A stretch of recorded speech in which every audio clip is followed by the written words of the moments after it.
नमस्कार, आप सभी दर्शकों का स्वागत है भारत समाचार के नंबर 1 शो पे। और आज आचार्य जी हम लोग नंबर 1 सीट पर बात भी करेंगे, दर्शकों को बताएंगे। आपका बहुत स्वागत। आचार्य धनंजय जी आपको पूरी आज जानकारी देंगे। नंबर 1 सीट यानी वाराणसी लोकसभा सीट के बारे में आज बात करेंगे। तो आचार्य जी शुरुआत करते हैं। और प्रधानमंत्री नरेंद्र मोदी का ये क्षेत्र है, संसदीय क्षेत्र है बनारस, तो इनकी कुंडली का सटीक विश्लेषण क्या है? पिछली बार भी चुनाव लड़े, उन्हें हराने के लिए तमाम लोग बाहर से आए, दिल्ली से बनारस आ गए। इस बार का समीकरण क्या कह रहा है? इस बार भी जो स्थितियां ग्रहों की बन रही है, ये पूरी तरह से इनके लिए शुभ और अनुकूल बन रही है। शनि की स्थिति, चूंकि इनकी जो जन्म तिथि है 17 सितंबर 1950, जन्म का समय प्रातः काल 11 बजे, जन्म स्थान महसाना गुजरात। शनि की स्थिति इनकी जन्म कुंडली में बहुत ही अलग तरीके से इनको प्रभावित कर रही है। शनि 10वें भाव में शुक्र के साथ बहुत ही प्रबल रूप में शुभ परिणाम दे रहा है। बृहस्पति इनकी जन्म कुंडली में पंचमेश होकर के, एक मूल त्रिकोण के स्वामी होकर के केंद्र स्थान में चतुर्थ भाव में, जो कि राज्य का भाव माना जाता है, जो कि स्टेटस के लिए चतुर्थ स्थान जो है ये बिल्कुल ही प्रभावी रूप में शुभ स्थिति में बृहस्पति का शुभ परिणाम इनको मिलने वाला है। एक बात मैं कहूँगा कि पंचम भाव में बैठा राहु इनके कार्यों में सदैव विघ्न डालता है और शनि की 7.5 इनको पीड़ित कर रही है। चंद्रमा और मंगल की युति, चूंकि मंगल इनकी कुंडली में लग्नेश होकर के लग्न स्थान पर बहुत ही प्रबल रूप में स्वग्रही होकर के विराजमान है, परंतु सूर्य पर राहु की पूर्ण दृष्टि का होना, लग्नेश यदि लग्न स्थान में विराजमान हो और पंचमेश चतुर्थ भाव में बैठ करके बृहस्पति की अमृत दृष्टि 10वें भाव पर पड़े, तो ये तो अपने आप में प्रबल राजयोग है। निश्चित रूप में ये जन्म कुंडली बहुत ही भाग्यशाली, बहुत ही प्रबल व्यक्तित्व का निर्माण करती है। लेकिन इस जन्म कुंडली में जो दो ग्रह शनि और राहु, क्योंकि शनि की 7.5 का प्रभाव कहीं कहीं इस जन्म कुंडली को पीड़ित कर रही है। दूसरी एक बात कि राहु इस जन्म कुंडली को प्रभावित कर रहे हैं। परंतु आज हम लोग जो चर्चा कर रहे हैं चुनाव जीतने से संबंधित और वाराणसी क्षेत्र से संबंधित, निश्चित रूप से नरेंद्र मोदी जी की जन्म कुंडली इस दृष्टिकोण से बहुत ही प्रबल रूप में विराजमान है और ये जो ग्रहों गोचरों की स्थिति है इनके लिए पूरी तरह से शुभ है। अब आचार्य जी जरा ये भी बताइए कि नरेंद्र मोदी के ग्रहों की चाल कह क्या रही है? चूंकि आपने शनि और राहु के बारे में कुछ बताया, जी, तो क्या कह रही, जरा वो समझाइए। देखिए, राहु को वैदिक ज्योतिष शास्त्र में विघ्न बाधा डालने वाला ग्रह माना जाता है और निश्चित रूप से राहु का प्रभाव समय समय पर इनकी जन्म कुंडली में देखने को मिल रहा है। जो कुछ भी ये निर्णय इन्होंने लिया, पंचम भाव निर्णय लेने का भाव होता है। हालांकि अब तो राहु अपनी उच्च की स्थिति में गोचर से विराजमान है, जो कि इनकी लग्न कुंडली और चंद्र कुंडली दोनों के अनुसार अष्टम भाव है। और अशुभ ग्रह, अशुभ स्थान जो कि 6ठा, 8वां, 12वां स्थान कहा जाता है, वहां पर शुभ फल देते हैं। लेकिन इसके ठीक पहले जो राहु की स्थिति थी, वो स्थिति इनके लिए शुभ नहीं थी। इनके कई निर्णयों में इनको असफलता का सामना देखना पड़ा, क्योंकि राहु इनके धर्म स्थान, भाग्य स्थान को पीड़ित कर रहे थे और भाग्य जो है राजनीति में बहुत ही प्रबल रूप में माना जाता है। राजनीति तो भाग्य की प्रबलता का ही खेल है। राहु इनको पीड़ित कर रहा है, इसमें कोई संदेह नहीं है। और शनि की 7.5 इनकी जो गति है उसको धीमी कर रही है, इसमें भी मुझे कोई संदेह नहीं है। लेकिन इस जन्म कुंडली की स्थिति फिर भी इतनी बलवान है कि निश्चित रूप में वाराणसी में विजय इनके पक्ष में होगी और इनको निश्चित रूप से विजय मिलेगी। हालांकि आचार्य जी सिर्फ वाराणसी की बात नहीं है, क्योंकि चुनाव बहुत बड़ा है। हाँ। और देश के प्रधानमंत्री देश के प्रधान बहुत बड़ी बात तो है। इनके लिए तो सारी सीटें बड़ी इंपॉर्टेंट है। इसमें तो कोई संदेह ही नहीं है कि अब तो ये जन्म कुंडली प्रमाणित जन्म कुंडली है कि प्रधानमंत्री जी की जन्म कुंडली है, तो इसमें तो कोई कहने सुनने वाली बात ही नहीं। उसमें किसी ज्योतिषी के मत और विचार का तो कोई बात ही नहीं है। ये कुंडली तो सीधे सीधे प्रधानमंत्री जी की ही कुंडली है, उसमें तो कोई संशय ही नहीं है। और निश्चित रूप से वो राजयोग इसमें है, तभी तो ये इस पद पर हैं। हाँ, लेकिन जब हम चुनाव की बात करते हैं और शुभ अशुभ की बात करते हैं तो ज्योतिष शास्त्र के जितने भी ग्रहों की जो स्थिति है उस पर हमें बिल्कुल निष्पक्ष रूप से चर्चा करना ही चाहिए।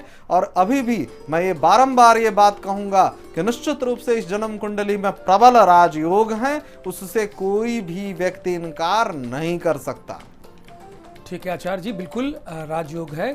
26 अप्रैल को मोदी जी का नामांकन है, वो नामांकन करने जा रहे हैं जी। दिन शुक्रवार का है जी। अब जरा ये बताइए कि ये दिन कितना शुभ रहेगा उनके लिए? हर तरीके से इनके लिए शुभ रहेगा, चूंकि अच्छा। उस दिन जो दिन का तिथि का इन्होंने चुनाव किया है, चूंकि चंद्रमा की स्थिति गोचर से उस दिन शनि के संबंध में रहेगी। और मैं बारंबार ये कहता हूं कि जब भी लोकतांत्रिक प्रक्रिया में चुनाव लड़ करके जीतने की बात की जाती है तो चंद्रमा का शनि का इसमें बड़ा महत्वपूर्ण योग होता है। और चंद्रमा उसके ठीक पहले जब जिस स्थिति में है उसके बाद बहुत ही शुभ स्थिति में है। और शनि का घर मकर राशि, कुंभ राशि, ये दोनों ही इनके लिए बड़ा ही शुभ रहने वाला है। और निश्चित रूप से ये जो तिथि का चुनाव इन्होंने किया है ये इनके लिए बहुत ही शुभ फलदायी रहेगा, इसमें कोई संदेह नहीं है। बिल्कुल। अब आचार्य जी ये भी बताइए जी। कि 2014 में मोदी भारी मतों से जीते थे जी। तो क्या इस बार भी 2019 के लोकसभा में के चुनाव में उनको भारी बहुमत मिलेगा? चूंकि प्रधानमंत्री हैं, ऐसे में अगर बड़ी जीत होती है तो एक मैसेज जाता है। हाँ, लोग ये पसंद बहुत ज्यादा बिल्कुल करते हैं। राजनीतिक दृष्टिकोण से और हमारे लिए भारत के प्रधानमंत्री के दृष्टिकोण से भी ये बहुत ही गर्व की बात होती है कि लोकतंत्र में अधिक से अधिक मतों से जीता जाए। लेकिन जो इनके ग्रहों की स्थिति है इसमें मैं एक बात कहूंगा कि वर्तमान समय में उसकी पुनरावृत्ति हो जाएगी या उससे भी अधिक वोटों से जीतेंगे, ऐसी ग्रह स्थिति नहीं बन रही है। क्योंकि जो शनि की स्थिति है उस समय उच्च की अवस्था में शनि विराजमान थे। मैंने उस दिन की, उस तिथि की और उस समय की हर ग्रहों की जो गोचर की स्थिति थी उसका विस्तार पूर्वक अध्ययन किया। और वर्तमान में जो शनि की स्थिति है और वर्तमान में जो प्रश्न कुंडली की स्थिति है, सूर्य उच्च की राशि में जरूर है, मंगल वृष राशि में है, लेकिन शनि पर राहु की पूर्ण दृष्टि है। और ये पहले जब 2014 की स्थिति थी इसमें शनि बहुत ही प्रबल रूप में इनकी मदद कर रहे थे। पहले जैसी शुभ और पहले जैसी प्रबल स्थिति तो नहीं बन रही है, ये तो बिल्कुल नहीं हो रहा है।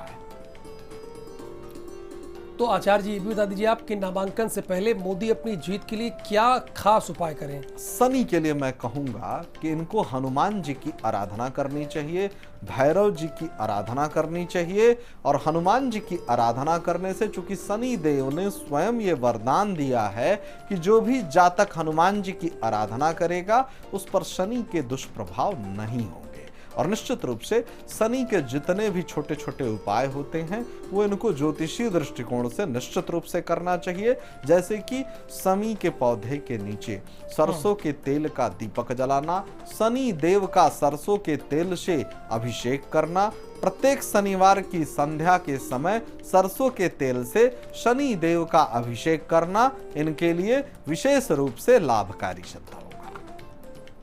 तो ये सारी चीजें आप कर सकते हैं या तो उनके समर्थक भी कर सकते हैं जो आचार्य जी लगातार बिल्कुल, जो भी जातक शुभेच्छा से जो चाहते हैं कि शनि की 7.5 का दुष्प्रभाव नरेंद्र मोदी जी की जन्म कुंडली के अनुसार उनके ऊपर न पड़े और उनको राजनीतिक रूप से प्रबल रूप में सफलता मिले, निश्चित रूप से शनि के उपाय इनके लिए करना चाहिए। इससे इनको राजनीतिक रूप में बहुत ही लाभ मिलेगा।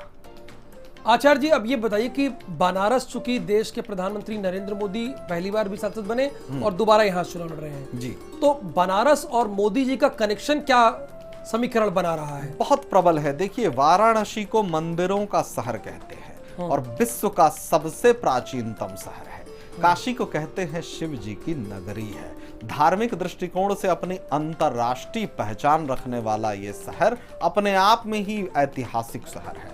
और निश्चित रूप से मंगल इस क्षेत्र में प्रबल है, शनि इस क्षेत्र में प्रबल है, बृहस्पति का यहाँ पर शुभ प्रभाव है। बृहस्पति को जब मैं देखता हूं तो इनकी जन्म कुंडली के अनुसार बहुत ही शुभ स्थिति में है। और ये एक सबसे बड़ा कारण है कि मोदी जी का बनारस से जो संबंध है वो बहुत ही शुभ फलदायी है। इनके पूरे संगठन के लिए और इनके लिए ये हर प्रकार से इनको शुभ परिणाम देने वाला है।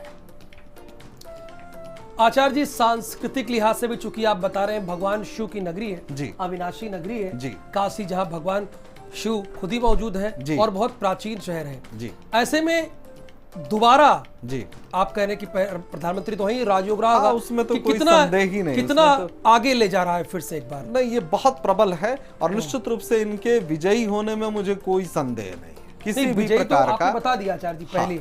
अब ये दर्शक जानना चाहते हैं जी, कि चूंकि मामला लगभग टक्कर का है, हाँ, आप देख रहे हैं महागठबंधन हो गया है, हाँ, तो 308 लोकसभा सीटों पर चुनाव हो गया है, तो ऐसे में दोबारा सत्ता की मैं बात कर रहा हूँ, उसके क्या समीकरण बन रहे हैं बनारस और मोदी? बिल्कुल बिल्कुल, लेकिन उसमें मुझे संदेह है। उसमें संदेह का कारण भी मैं स्पष्ट कर चुका हूँ।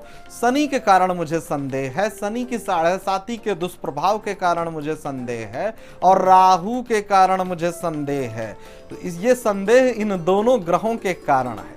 जीतने पर तो मुझे कोई संदेह नहीं है, लेकिन दोबारा प्रधानमंत्री बनने पर बड़ी ब्रेकिंग न्यूज दे रहे हैं, लेकिन ये आप ज्योतिष के आधार पर कह रहे हैं, बिल्कुल फ्लैश नहीं कर सकता, लेकिन एक बड़ी ब्रेकिंग न्यूज आप बिल्कुल बिल्कुल। तो क्या आप बता सकते हैं कि मतलब चूंकि आप कह रहे हैं कि उसमें थोड़ा सा डाउट है, हाँ दोबारा बिल्कुल, प्रधानमंत्री क्योंकि राहु और शनि दोनों ही रहस्यमय ग्रह है और मुझे सीधे सीधे संदेह है वर्तमान समय में जो राहु की स्थिति है वो बहुत प्रबल है। इसका अर्थ सीधा सीधा यही हो गया कि राहु इनके भाग्य में रोड़े अटकाएगा और निश्चित रूप से प्रधानमंत्री बनने में वो विघ्न बाधा डालेगा और शनि भी इनको शुभ परिणाम नहीं दे पाएगा। यानी आचार्य जी बनारस से तो जीत रहे हैं जी, दोबारा उतने ही बहुमत से, आपका कहना है, लेकिन सबसे बड़ी बात आप ये बता रहे हैं ज्योतिष के आधार पर कि 2019 के चुनाव में प्रधानमंत्री बनने में कुछ संशय है, बिल्कुल और इस संशय में शनि और राहु की प्रबल भूमिका। अब जरा आचार्य जी ये बता दीजिए ना, क्योंकि भाई पिछली बार ये 16 करोड़ वोट पाए जी, 10 करोड़ वोट कांग्रेस पाई और पूरा प्रचार प्रसार कर रहे हैं, तो कुछ उपाय है जिसे कर सके? मैं यही कह रहा हूं कि शनि का उपाय करना इनके लिए विशेष लाभदायी होगा। शनि के मंत्रों का जाप करना, शनि के लिए सरसों के तेल से शनि देव का अभिषेक करना, हनुमान जी की आराधना करना, शनि स्तोत्र का नियमित रूप से पाठ करना,